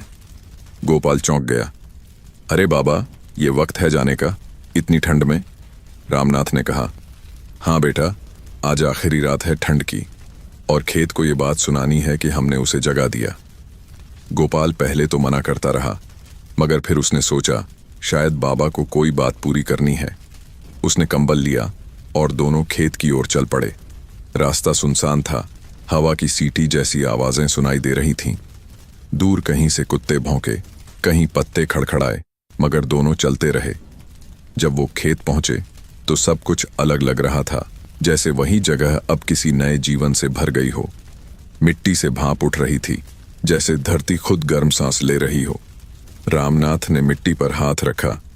देख बेटा, अब ठंड हार गई। गोपाल मुस्कुराया, हाँ बाबा, इस मिट्टी में अब आग सी गर्मी है। दोनों मेड़ पर बैठ गए। चांद की रोशनी में पूरा खेत चमक रहा था। सरसों के पौधे झूम रहे थे और हवा में हल्की सी सरसराहट थी। रामनाथ ने कहा, जानता है बेटा, जब मैं तेरे जितना था तब तेरे दादा मुझे ठंड में खेत पर लाते थे। वो कहते थे, ठंड से डरना नहीं, ये धरती की परीक्षा है। आज लगता है मैंने वही बात तुझ में उतार दी। गोपाल ने कहा, हाँ बाबा, अब मैं भी समझ गया हूं कि ठंड सिर्फ शरीर को जकड़ती है, दिल को नहीं। और अगर दिल में खेत की गर्मी हो तो मौसम कुछ नहीं बिगाड़ सकता। कुछ देर दोनों चुप बैठे रहे। हवा बहती रही, चांद धीरे धीरे ऊपर चढ़ता गया। फिर रामनाथ ने कहा, बेटा, जब मैं नहीं रहूंगा तब भी तू हर साल ठंड की आखिरी रात को यहां आना, खेत से बात करना, वो तुझसे बोलेगा। गोपाल ने कहा, बाबा, ऐसा मत कहो। रामनाथ ने मुस्कुराकर कहा, अरे नहीं बेटा, ये डर की बात नहीं है। किसान मरता नहीं, वो मिट्टी में समा जाता है। देख, मैं भी तो इसी मिट्टी का बेटा हूं। उसके शब्द हवा में ऐसे तैर गए जैसे किसी ने चुपचाप आशीर्वाद बो दिया हो। गोपाल की आंखें भर आईं। बाबा, आप हमेशा ऐसे ही रहिए जैसे आज हैं। रामनाथ ने कहा, अगर मैं न भी रहूं बेटा तो मिट्टी में ढूंढ लेना, वहीं मिलूंगा। थोड़ी देर बाद दोनों खेत के बीच पहुंचे। रामनाथ झुककर मिट्टी को छूने लगा। उसने हथेलियों से मिट्टी उठाई, माथे से लगाई और कहा, ले मां, ये साल भी पूरा हुआ। ठंड की आखिरी रात है, अब तेरी गर्मी लौट आई। गोपाल ने देखा, उनके चेहरे पर एक चमक थी, जैसे चांदनी ने खुद उन्हें छू लिया हो। वो बोले, आज खेत खुश है बेटा, इसकी सांसें सुन, कैसी भारी नहीं लग रही अब। गोपाल ने कान लगाया। हवा में एक धीमी सरसराहट थी, जैसे धरती खुद कह रही हो, धन्यवाद। रामनाथ ने कहा, बस यही सुनने आया था मैं, अब चैन मिला। गोपाल ने हंसते हुए कहा, तो अब घर चलो, मां इंतजार कर रही होगी। रामनाथ ने सिर हिलाया, चल बेटा, पर धीरे चलना, ठंड को जगाना नहीं है। दोनों चलते रहे। रास्ते में हर पेड़, हर पौधा जैसे उन पर नजर रख रहा था। घर के पास पहुंचकर रामनाथ ने एक बार पीछे मुड़कर खेत की ओर देखा और बोला, अब सो जा मेरी मिट्टी। ठंड खत्म हुई। घर पहुंचकर उन्होंने अलाव जलाया। गोपाल ने देखा, बाबा आग के पास बैठे हैं, हाथ फैलाए हुए, आंखें बंद हैं। उनके होंठों पर हल्की मुस्कान है, जैसे कोई सपना देख रहे हों। गोपाल बोला, बाबा। रामनाथ ने धीरे से कहा, अब ठंड चली गई बेटा, खेत गर्म है और दिल भी। थोड़ी देर बाद मीरा बाहर आई। उसने कहा, अब सो जाइए, सुबह सूरज जल्दी निकलेगा। रामनाथ मुस्कुराए, हाँ, कल सूरज मुझसे पहले उगेगा। वो धीरे से चारपाई पर लेट गए। गोपाल ने देखा, मैं उनका चेहरा शांति से भरा था। हवा बह रही थी, आग की लौ हिल रही थी, और उसी पल बाहर खेत में सरसों के फूलों ने सिर हिलाया, जैसे धरती खुद प्रार्थना कर रही हो, जिसने ठंड से लड़कर मुझे जगाया, वो अब मेरे भीतर अमर हो गया। उस रात के बाद सुबह की धूप कुछ अलग थी। ठंड खत्म हो चुकी थी, लेकिन मिट्टी की गर्मी अब हमेशा के लिए बस गई थी। गोपाल खेत पहुंचा, झुका और मिट्टी छुई। वो मिट्टी अब गर्म थी, जैसे किसी पिता के आशीर्वाद से भरी हो। सुबह की हवा अब वैसी नहीं थी जैसी कुछ दिन पहले थी। उसमें ठंड तो थी, लेकिन अब उसमें एक नरमी आ गई थी, जैसे धरती खुद किसी लंबे सपने से जाग उठी हो। आसमान हल्का गुलाबी था और दूर दूर तक खेतों पर ओस की चमक ऐसे बिखरी थी जैसे किसी ने सोने की धूल छिड़क दी हो। गोपाल आंगन से निकला तो देखा, सूरज धीरे धीरे निकल रहा था। उसकी पहली किरणें जब रामनाथ के पुराने खेत पर पड़ीं, तो मिट्टी में से भांप उठी। सरसों के फूल चमक उठे और हवा में गुड़ की मिठास जैसी खुशबू फैल गई। गोपाल धीरे धीरे खेत की ओर चला। कदमों के नीचे मिट्टी अब गीली नहीं थी, लेकिन ठंडी भी नहीं। वो बीच में पहुंचा, झुककर मिट्टी को छुआ और फुसफुसाया, बाबा, अब ठंड नहीं है, आप जीत गए। उसकी आंखों में आंसू आ गए, पर होंठों पर मुस्कान थी। उसने महसूस किया कि जैसे मिट्टी ने उसकी हथेली थाम ली हो। हवा चली, सरसों के पौधे झूम उठे, जैसे कह रहे हों, हाँ, हमने बाबा को महसूस किया। गोपाल ने चारों ओर देखा, वही खेत, वही मेढ़ें, वही हवा, पर सब कुछ नया लग रहा था। हर पत्ता जैसे मुस्कुरा रहा था, हर पौधा जैसे किसी कहानी का हिस्सा बन गया था। उसे लगा, ये खेत अब सिर्फ जमीन नहीं, एक जीवित आत्मा है जो बाबा की याद में सांस ले रही है। वो नहर के किनारे गया। वहां मिट्टी पर अब भी कल की रात के निशान थे, जहां बाबा बैठे थे, जहां उनके हाथों के निशान थे। उसने मिट्टी उठाई और माथे से लगाई। अब आप यहीं हो, है ना बाबा? उसने धीरे से कहा। पास के पेड़ पर एक चिड़िया बैठी थी। उसने 2 बार चहक कर उड़ान भरी, जैसे किसी ने जवाब दिया हो, हाँ, यहीं हूं। गोपाल की आंखों में चमक आई। उसने महसूस किया कि हवा में अब बाबा की सांसें हैं। थोड़ी देर बाद गांव के कुछ लोग आए, हरिलाल, मोहन और मास्टर जी। हरिलाल ने खेत देखा और कहा, अरे गोपाल, ये तो जादू हो गया रे। अब तो लगता है तेरे बाबा की मेहनत ने पूरी धरती को गर्म कर दिया। गोपाल ने कहा, हाँ चाचा, वो अब ठंड से नहीं लड़ते, मिट्टी में बस गए हैं। मास्टर जी ने मिट्टी उठाई और कहा, हम बच्चों को पढ़ाते हैं कि धरती माँ होती है, लेकिन आज समझ आया कि माँ का मतलब क्या होता है। ये मिट्टी तो उनकी गोद है जिसने एक बेटे को अपने पिता का आशीर्वाद दिया है। सभी कुछ देर वहीं चुप खड़े रहे। सिर्फ हवा चल रही थी जिसमें सरसों की खुशबू और अलाव की राख की गंध मिली हुई थी। गोपाल ने हाथ जोड़कर मिट्टी को प्रणाम किया। अब ये खेत सिर्फ मेरा नहीं, गांव का है। यहां हर बच्चा आएगा, मेहनत सीखेगा। हरिलाल ने कहा, हाँ बेटा, अब ये खेत तेरे बाबा का मंदिर है। जब भी ठंड बढ़ेगी हम सब यहां आकर अलाव जलाएंगे।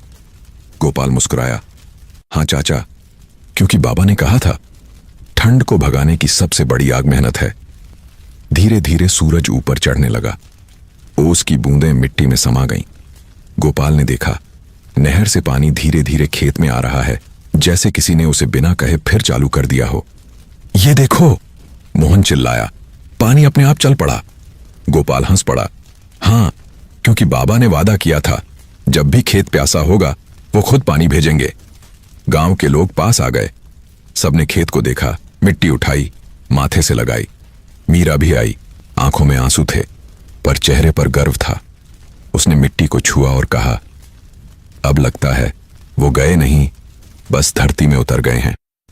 हवा में सरसराहट हुई और पेड़ों के पत्ते हल्के हल्के कांपे, जैसे किसी ने उसकी बात मान ली हो। गोपाल ने आकाश की ओर देखा। सूरज की किरणें सीधी उसके चेहरे पर पड़ीं। उसने महसूस किया कि जैसे किसी ने उसके सिर पर हाथ रखा हो। धन्यवाद बाबा, उसने धीरे से कहा। अब ये खेत सिर्फ फसल नहीं देगा, यादें भी देगा। सूरज अब पूरी तरह उग आया था। खेत सुनहरी रोशनी से नहा गया। सरसों के फूल हवा में लहराते हुए जैसे कह रहे थे, किसान मरता नहीं, वो बस मिट्टी में बदलकर सूरज बन जाता है। गोपाल ने मिट्टी को गले लगाया। उसकी आंखों से आंसू बहकर उसी में गिर गए और फिर उसने सिर उठाया, हाथ फैलाए और बोला, बाबा, आपकी गर्मी अब मेरे खून में उतर गई है। अब ये मिट्टी कभी ठंडी नहीं होगी। उस पल सूरज की पहली किरण ने उसके चेहरे को छू लिया और पूरा खेत चमक उठा, जैसे धरती ने खुद स्वीकार कर लिया हो कि मेहनत से बड़ा सूरज कोई नहीं। उस दिन गांव कुछ अलग लग रहा था। सुबह से ही चौपाल के पास भीड़ जुटी हुई थी। बच्चे दौड़ रहे थे और औरतें रंग बिरंगी साड़ियां पहने पेड़ों के नीचे बातें कर रही थीं।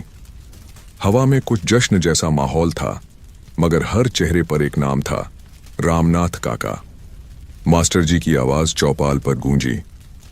आज का दिन सिर्फ हमारे गांव का नहीं, बल्कि हर उस किसान का है जो ठंड, धूप और आंधी से लड़कर भी मुस्कुराता है। आज हम गांव का सम्मान दिवस रामनाथ जी की याद में मना रहे हैं। भीड़ में सबने एक साथ ताली बजाई। गोपाल चुपचाप पीछे खड़ा था। उसके कंधे पर वही पुराना गमछा था जो उसके पिता खेत में पहनते थे। हरिलाल पास आया, बोला, गोपाल बेटा, आज तेरा दिन है। तेरे बाबा का सपना अब सच में पूरा हुआ है। देख, पूरा गांव यहां है। गोपाल ने धीमी आवाज में कहा, चाचा, ये दिन मेरा नहीं, बाबा का है। वो होते तो कहते, नाम नहीं, मिट्टी का सम्मान हुआ है। सामने मंच पर मिट्टी का एक छोटा सा ढेर रखा गया था। उसी मिट्टी में से कुछ फूल निकले थे, वो फूल जो रामनाथ के खेत से लाए गए थे। मास्टर जी ने कहा, इस मिट्टी ने हमें सिखाया है कि मेहनत कभी बेकार नहीं जाती। जिसने ठंड को मात दी, उसने जिंदगी को जीना सिखा दिया। गोपाल आगे बढ़ा। उसने मंच पर रखे उस मिट्टी के ढेर के सामने दीपक जलाया। हवा चली पर लौ नहीं बुझी। सब लोग एक पल के लिए चुप रहे। मीरा की आंखों से आंसू बह निकले। उसने धीमे से कहा, देखो, आज भी ठंड इस आग के सामने टिक नहीं पा रही। गोपाल ने दीपक के पास बैठकर मिट्टी को छुआ। बाबा, उसने बुदबुदाया, आपने कहा था ना, जब मिट्टी खुश होगी तो पूरा गांव रोशनी से भर जाएगा। आज देखो, सबका चेहरा चमक रहा है। तभी सरपंच ने आगे आकर कहा, गांव की पंचायत ने तय किया है कि इस साल से हर दिसंबर में रामनाथ दिवस मनाया जाएगा। उस दिन गांव का हर किसान खेत में अलाव जलाकर मिट्टी को प्रणाम करेगा। भीड़ में खुशी की लहर दौड़ गई। बच्चे तालियां बजाने लगे और औरतें बोल उठीं, वाह, अब तो हमारे रामू काका का नाम हमेशा जिंदा रहेगा। गोपाल की आंखों से आंसू बह निकले, पर मुस्कुराहट भी साथ थी। बाबा, उसने मन में कहा, आपने जो आग जलाई थी वो अब बुझने वाली नहीं। मास्टर जी ने कहा, गोपाल, अब तेरी बारी है बोलने की। गोपाल मंच पर गया। उसकी आवाज कांप रही थी, पर हर शब्द सच्चा था। मेरे पिता ने मुझे कभी बड़ी बातें नहीं सिखाई। उन्होंने बस कहा था, मिट्टी से बात करना सीख ले। मैं तब हंस दिया था, पर अब समझ आया कि मिट्टी सबसे सच्ची शिक्षक है। उसने सिखाया कि मेहनत का कोई मौसम नहीं होता और प्यार का कोई अंत नहीं। लोगों ने ताली बजाई। हर चेहरा भावनाओं से भीग गया। गोपाल ने आगे कहा, जब ठंड सबसे ज्यादा थी तब मेरे बाबा खेत में थे। लोग कहते थे पागल हैं, पर असल में वो सबसे समझदार थे, क्योंकि उन्हें पता था जब धरती कांपती है तब उसे गर्म करने वाला कोई चाहिए। आज अगर ये मिट्टी मुस्कुरा रही है तो वो उनकी वजह से है। भीड़ में कोई सिसक उठा। हरिलाल ने आंखें पोंछी। सही कहा रे बेटा, तेरे बाबा सिर्फ किसान नहीं, धरती के रखवाले थे। गोपाल ने दीपक की लौ की ओर देखा। अब ये लौ सिर्फ मिट्टी की नहीं, हम सबकी है। हर ठंड में जब ये जलेगी तो हमें याद दिलाएगी कि मेहनत ठंड को भी झुका सकती है। वो झुका और मिट्टी की एक मुट्ठी उठाकर सबके सामने फैलाई। ये मिट्टी अब सिर्फ खेत की नहीं रही, उसने कहा, ये हमारी पहचान है। इसे कभी सूखने मत देना। भीड़ ने एक साथ कहा, कभी नहीं। सूरज अब ढल रहा था, लेकिन हवा में एक गर्माहट थी। गोपाल ने महसूस किया कि जैसे उसके बाबा की आवाज पास से आई, देख बेटा, ठंड फिर आएगी, लेकिन इस बार मिट्टी पहले से गर्म रहेगी। उसने आसमान की ओर देखा। चांद उगने लगा था। हां बाबा, उसने फुसफुसाया, अब ठंड को डर लगने लगा है हमारे गांव से। लोग धीरे धीरे लौटने लगे। चौपाल की आग अब धीमी पड़ रही थी, लेकिन उस आग की गर्मी सबके दिलों में रह गई थी। गोपाल मिट्टी के ढेर के पास झुककर बोला, बाबा, अब मैं भी हर साल ठंड की पहली रात यहीं आऊंगा, आपकी मिट्टी के पास। हवा चली और दीपक की लौ हल्के से झुकी, जैसे किसी ने आशीर्वाद दिया हो। गांव के कोनों में बच्चे हंस रहे थे और औरतें कह रही थीं, अब तो ठंड भी रामू काका के नाम से कांपती होगी। और सच में उस रात ठंडी हवा जब खेतों से गुजरी तो उसने मिट्टी की खुशबू के आगे सिर झुका दिया, क्योंकि अब उस मिट्टी में एक किसान की आत्मा जल रही थी, जो ठंड से नहीं, ठंड के लिए जली थी। साल बीत गया। मौसम फिर से वही था, ठंड का, ओस का, धुंध का। लेकिन इस बार गांव की ठंड वैसी नहीं थी जैसी पहले हुआ करती थी। हवा में अब डर नहीं था, उसमें मिट्टी की खुशबू थी और हर घर के आगे छोटे छोटे अलाव जल रहे थे। लोग कहते थे, रामनाथ काका की ठंड आ गई। गोपाल अब अपने पिता की जगह खेत संभालता था। सुबह सुबह जब वो मिट्टी पर कदम रखता तो उसे ऐसा लगता जैसे कोई पुरानी आवाज कहती हो, धीरे चल बेटा, मिट्टी जाग रही है। हर बार जब वो खेत में फावड़ा चलाता तो मिट्टी से भांप उठती, जैसे कोई पुराना दोस्त उसे पहचान कर मुस्कुरा रहा हो। आज फिर वही सुबह थी। हल्की गुलाबी धूप, हवा में सफेद धुंध और सरसों के पीले फूल। गोपाल ने गहरी सांस ली और कहा, बाबा, 1 साल हो गया, पर आप गए नहीं। हर बार जब हवा चलती है आपकी बातें लौट आती हैं। वो खेत के कोने पर गया जहां उसके पिता आखिरी बार बैठे थे। वहां अब एक पत्थर रखा था जिस पर लिखा था, ठंड मिट्टी को नहीं, मेहनत को परखती है। गोपाल ने पत्थर पर हाथ रखा और कहा, अब हर ठंड में मैं ये परीक्षा दूंगा बाबा। उसी वक्त खेत के रास्ते से बच्चों की टोली आई। उनके हाथों में छोटी छोटी बाल्टियां थीं और उनके साथ स्कूल के मास्टर जी भी थे। गोपाल, मास्टर जी ने पुकारा, हम बच्चों को दिखाने लाए हैं कि असली मेहनत कैसी होती है। आज से स्कूल में हम उन्हें खेत की कहानी पढ़ाएंगे, ठंड में सिंचाई। गोपाल मुस्कुराया, बहुत अच्छा किया मास्टर जी, ये खेत अब सिर्फ मेरा नहीं, पूरे गांव का है। बच्चे मिट्टी में पैर डालकर खेलने लगे। कोई कहता, अरे ये तो गर्म है, तो कोई हंसकर बोला, हाँ, रामनाथ काका की मिट्टी है ना। गोपाल के होंठों पर मुस्कान फैल गई। देखो बच्चों, ये मिट्टी जब ठंडी होती है तो इसे मेहनत गर्म करती है, और जब कोई डर के भागता है तो ये जम जाती है। इसलिए किसान हमेशा इससे बात करता है। एक छोटे बच्चे ने पूछा, क्या मिट्टी सच में सुनती है काका? गोपाल ने झुककर उसकी आंखों में देखा। हाँ बेटा, सुनती है, लेकिन सिर्फ उन्हीं की जो सच्चे दिल से बोलते हैं। बच्चे खिलखिलाकर हंस पड़े। किसी ने मिट्टी उठाई, किसी ने बीज बोए, किसी ने फावड़े से खेला। वो दृश्य देखकर गांव के बुजुर्ग बोले, रामनाथ काका की ठंड अब बच्चों की ठंड बन गई है, मेहनत वाली ठंड। दोपहर तक सूरज ऊपर आ गया था, धुंध हट चुकी थी और खेत की मिट्टी सुनहरी रोशनी में चमक रही थी। हरिलाल ने हुक्के का कश लेते हुए कहा, गोपाल, अब तू अपने बाप जैसा दिखने लगा है। चाल में वही जिद्द, आंखों में वही आग। गोपाल मुस्कुराया, जिद्द तो उनकी दी हुई है चाचा। अब ठंड से डरने वाला नहीं, ठंड को जगाने वाला किसान बनना है।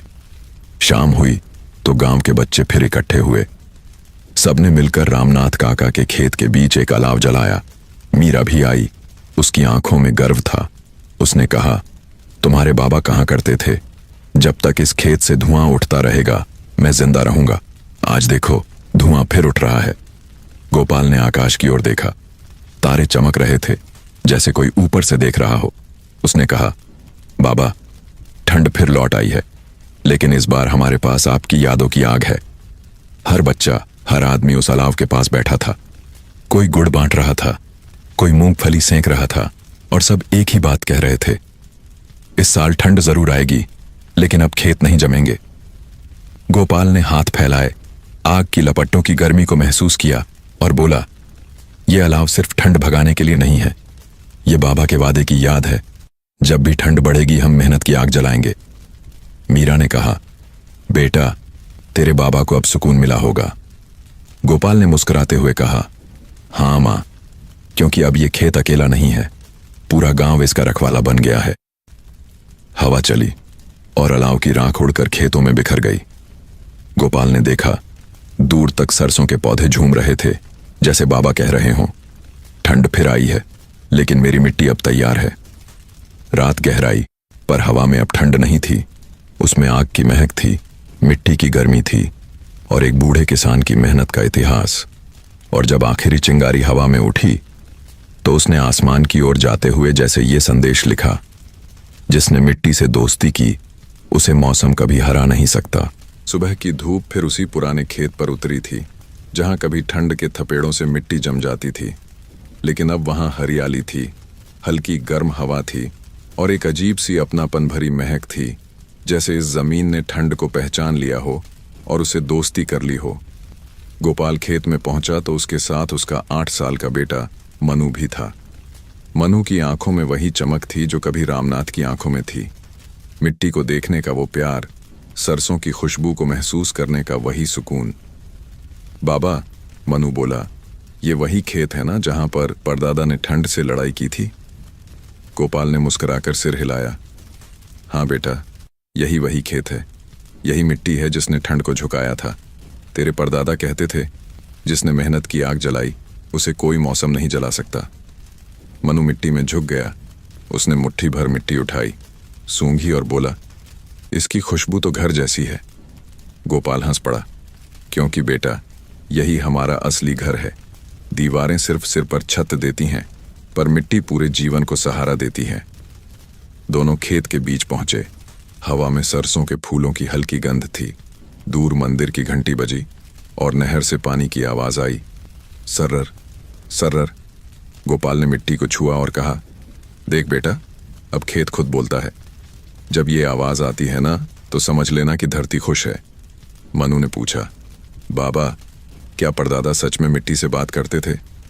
गोपाल ने कहा, हाँ बेटा, वो कहते थे, जब इंसान मिट्टी से बात करता है तो वो भगवान से सीधा जुड़ जाता है, और जब तू बड़ा होगा तब तुझे भी ये आवाज सुनाई देगी। कुछ देर दोनों चुप रहे। हवा में पुराने दिनों की फुसफुसाहट थी, वही ठंड, वही मेहनत, वही आग की याद। गोपाल ने दूर खेत के कोने की ओर इशारा किया, वो देख, वहां उस जगह तेरे परदादा आखिरी बार बैठे थे। यहीं उन्होंने मिट्टी को प्रणाम किया था और कहा था, अब मेरी ठंड खत्म, मेरी मिट्टी गरम। मनु चुपचाप गया और उसी जगह मिट्टी में झुक गया। उसने दोनों हाथ जोड़कर कहा, परदादा, अब आपकी मिट्टी मेरी है। मैं भी वादा करता हूं, इसे कभी सूखने नहीं दूंगा। गोपाल ने बेटे के सिर पर हाथ रखा, आंखें भर आईं। अब ये खेत तेरे हवाले बेटा, यही हमारी सबसे बड़ी दौलत है। पास के पेड़ से हवा चली, पत्ते सरसराए, जैसे आशीर्वाद बरस रहा हो। गोपाल ने कहा, हर साल जब ठंड आएगी हम यहीं अलाव जलाएंगे। तू अपने बच्चों को बताएगा कि कैसे तेरे परदादा ने ठंड से लड़कर खेत को जिंदा किया था। मनु बोला, और मैं उन्हें कहूंगा कि ठंड से डरना नहीं चाहिए, उससे दोस्ती करनी चाहिए। गोपाल हंस पड़ा। सही कहा बेटा, ठंड दुश्मन नहीं, इम्तिहान है। जो इसे झेल लेता है वही असली किसान होता है। दोनों ने साथ में नहर का पानी खेत में छोड़ा। धारा धीरे धीरे बहने लगी। सूरज की किरणें पानी में झिलमिलाने लगीं। गोपाल बोला, देख बेटा, ये धारा जैसे हमारी पीढ़ियों की कहानी है, एक से दूसरे तक बहती रहती है, कभी रुकती नहीं। मनु ने कहा, तो मैं इसे हमेशा बहने दूंगा बाबा। कुछ देर बाद गांव के बच्चे फिर खेत पर आए। उन्होंने मिट्टी में अपने नाम लिखे। किसी ने लिखा मनु, किसी ने गांव, किसी ने रामनाथ काका। गोपाल ने देखा, मिट्टी पर धूप पड़ते ही सारे नाम चमकने लगे। देखो बेटा, उसने कहा, नाम मिट्टी में नहीं मिटते, वो उसमें जड़ पकड़ लेते हैं। शाम होने लगी थी। सूरज ढलने से पहले आसमान नारंगी हो गया और पूरा खेत सुनहरे रंग में नहाने लगा। गोपाल ने मिट्टी पर हाथ रखकर कहा, बाबा, अब ये जमीन नई पीढ़ी के हवाले है। आपने जिस ठंड से लड़ा, अब वो हमें सिखाएगी कि कैसे जीना है। मनु ने मिट्टी में झुककर एक बीज बोया। ये बीज मेरी तरफ से है परदादा को।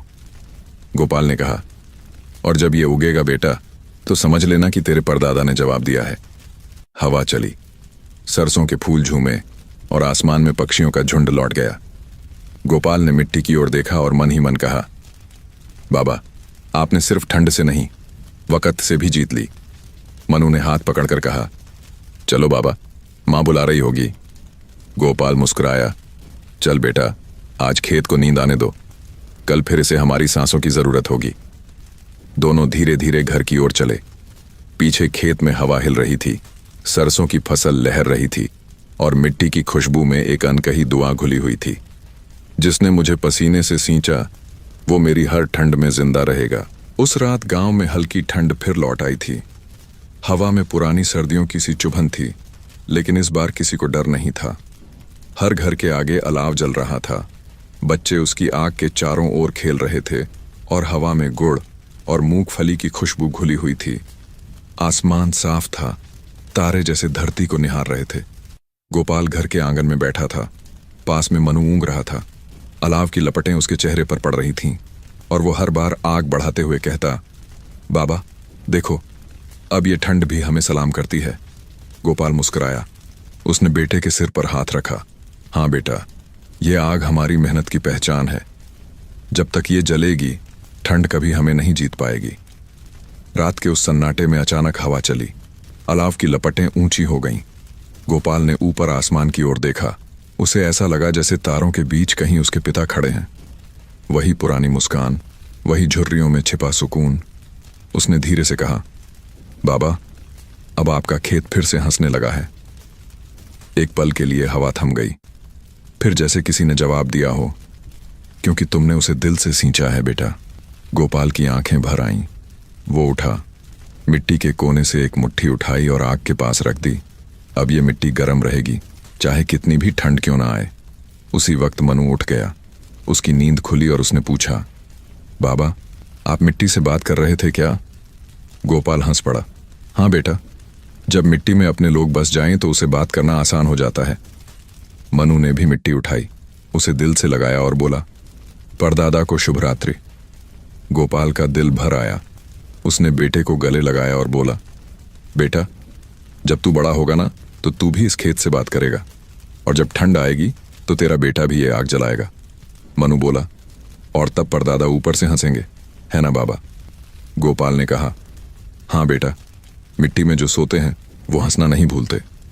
धीरे धीरे रात गहरी होती गई। गांव के सब घरों में आग धीमी पड़ने लगी, लेकिन हर घर के अंदर एक गर्माहट रह गई। वो गर्माहट जो मेहनत, यादों और आशीर्वाद से बनी थी। सुबह हुई, धूप निकली तो गोपाल और मनु फिर खेत की ओर निकले। हवा ठंडी थी, पर धूप की रोशनी में चमक थी। मिट्टी पर ओस की बूंदें जमी थीं, और जब सूरज की किरणें उन पर पड़ीं तो ऐसा लगा जैसे मिट्टी मुस्कुरा रही हो। गोपाल ने झुककर मिट्टी को छुआ और बोला, बाबा, अब ठंड आकर भी कुछ नहीं बिगाड़ सकती। आपने इसे अमर बना दिया है। मनु ने पूछा, बाबा क्या मिट्टी सच में अमर होती है? गोपाल ने कहा, हाँ बेटा, जो धरती से जुड़ जाए उसे कोई मिटा नहीं सकता।